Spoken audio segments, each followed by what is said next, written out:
तो हम अभी तीसरे क्वेश्चन की बात करेंगे, ये क्या कहता है। तो दोस्तों हम तीसरे क्वेश्चन पर पहुंचे थे। तो तीसरा क्वेश्चन क्या आ सकता है आपका, why are the Iran and United States avoiding direct war. ये डायरेक्ट एक दूसरे से वार नहीं करना चाहते, लेकिन डिप्लोमेटिक तरीके से और बहुत सारी अमेरिका इन पर पाबंदियां लगा रही है, ट्रेड की ये वो करके ऐसी ऐसी पॉलिसियां बनाकर डिप्लोमेटिक तरीके से ईरान को फंसाकर उन पर कब्ज़ा और उनको प्रेशर बिल्ड कर रहा है ताकि मिडिल ईस्ट पर अमेरिका कंट्रोल कर सके।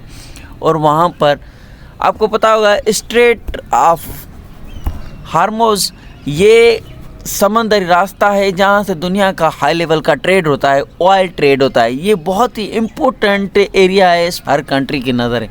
तो आपको इस आंसर में क्या लिखना है ये मैं आपको बता रहा हूँ। Why are the Iran and the United State avoiding a direct war.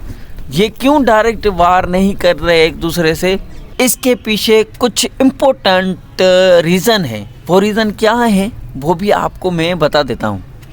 Reason number 1 ये है कि ये आपके सामने जो भी लिखा है ना, ये रीज़न लिखे हुए हैं, मैं आपको पढ़ता जा रहा हूँ। भी 2 मिनट आप वेट करें, देखते जाएं, सिलेक्ट कर दूँ और एक सेंटेंस को आपको याद रखना है, ठीक है। देखो नंबर 1 पर आता है रीजनल, ऊपर लिखा हुआ है, हाँ, रीजनल एस्केलेशन का खतरा। अगर दोनों साइड सीधा जंग शुरू कर दें तो ये पूरी मिडिल ईस्ट में फैल सकती है, ठीक है। पहला, इसके लिए ये जंग नहीं कर रहे। मिडिल ईस्ट में सऊदी अरबिया भी आता है, ईरान, साइबेरिया और इराक, बहुत सारे कंट्रीज है, ओमान। तो ये मिडिल ईस्ट में सारे कंट्रीज आ जाते हैं, ईरान इराक वाले ये सब एरिया, ठीक है। तो इसके लिए ये डायरेक्ट वार से अवॉइड कर रहे हैं। नंबर 1 पर आप ये लिख सकते हैं, अलाइस इन्वॉल्व हो सकते हैं, क्योंकि ईरान और चाइना, ईरान और पाकिस्तान का अलाय बना हुआ है। मतलब कि ये अलाइज होता है, अलाइज का मतलब होता है जब ईरान पर कोई अटैक करेगा तो उस पर चाइना भी करेगा, उस पर पाकिस्तान भी करेगा, क्योंकि इनकी अलायंस बनी हुई है। इसके लिए ये जंग डायरेक्ट से अवॉइड कर रहे हैं। तो पूरी वर्ल्ड वार हो सकती है, जैसे पहले हुई थी world war 1, world war 2, world war अभी 3, ऐसे हो सकती है। इसके लिए ये अवॉइड कर रहे हैं। समझने की कोशिश करें क्वेश्चन को, ऊपर सब कुछ यही लिखा हुआ है, ठीक है। देखो अलाइस इन्वॉल्व हो सकते हैं, जैसे सऊदी अरबिया, इसराइल या ईरान के रीजनल पार्टनर्स। कन्फ्लिक्ट बहुत बड़ा और अनकंट्रोलेबल हो सकता है, ठीक है। ये आप समझें बात को। दूसरे नंबर पर ये क्या हो सकता है रीज़न, डायरेक्ट जंग क्यों नहीं कर रहे। दूसरा रीज़न आप बता सकते हैं, ग्लोबल इकोनॉमी और ऑयल मार्केट पर असर होगा।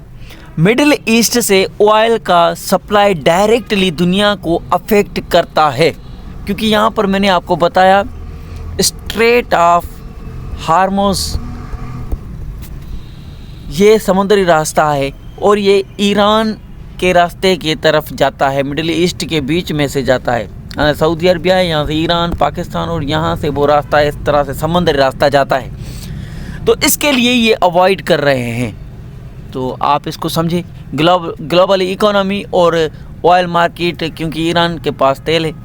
मिडिल ईस्ट से ऑयल का सप्लाई डायरेक्टली दुनिया को अफेक्ट करता है, ठीक है। स्ट्रेट ऑफ हॉर्मोज के थ्रू ज़्यादा ऑयल रूट होती है, क्योंकि यही एक बहुत बड़ा हब है स्ट्रेट ऑफ हॉर्मोज, जहाँ से शिप ट्रेड चलता रहता है समंदरी रास्ते के पूरी दुनिया में।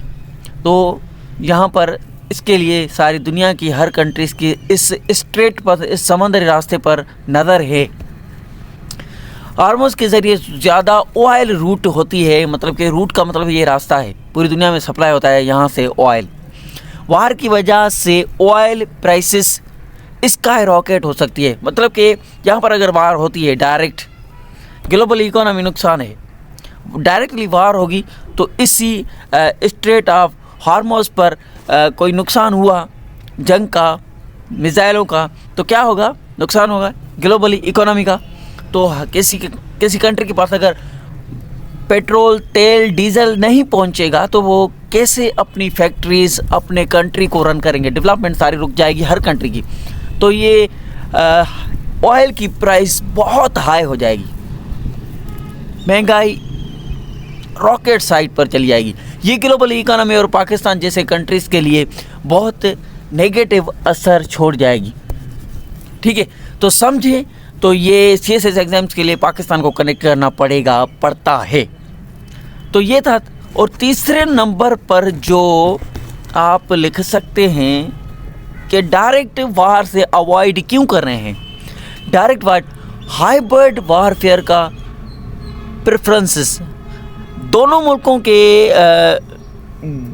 डायरेक्ट फाइटिंग के बजाय इनडायरेक्ट मेथड्स यूज़ करते हैं, जैसे कि सैंक्शंस लगाया अमेरिका ने इकोनॉमी पर। ये आपको मैंने पहले क्वेश्चन में समझाया था, वो वीडियो देखें आप पहले वाला। दोनों मुल्कों के डायरेक्ट फाइटिंग के बगैर इनडायरेक्ट मेथड यूज़ कर रहे हैं, सैंक्शंस लगाकर इकोनॉमी प्रेशर बिल्ड कर रहे हैं। प्रॉक्सी वार का मतलब होता है वो वार तीसरे कंट्रीज़ के ज़रिए, तीसरे ग्रुप के ज़रिए लड़ी जाती है, जो उसको कहा जाता है प्रॉक्सी वार। जैसे कि अमेरिका डायरेक्ट ईरान से नहीं लड़ेगा, इसराइल को और अमेरिका के दरमियान फाइट करवाएगा, इसको प्रॉक्सी वार कहा जाता है। प्रॉक्सी वार चलाना, तीसरे कंट्री या ग्रुप के ज़रिए लड़वाना उस कंट्री को।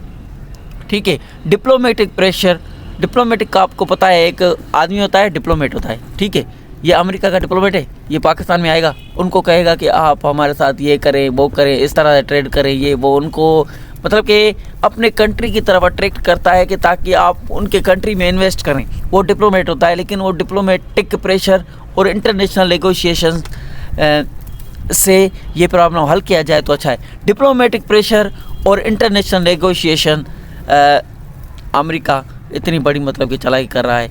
ये तीसरे नंबर की पॉइंट आप ये लिख सकते हैं। ठीक है, चौथे नंबर की पॉइंट भी आप यहाँ पर लिख सकते हैं कि अमेरिका और ईरान डायरेक्ट वार क्यों नहीं कर रहे जंग? मेटीरियल डिस्ट्रक्शन का रिस्क। अब देखो, डायरेक्ट वार सिविलियन और मिलिट्री कैजुअलिटीज़ बहुत ज़्यादा हो सकती है। मतलब कि डायरेक्ट वार करेंगे तो दोनों कंट्री को बहुत ज़्यादा नुकसान होगा।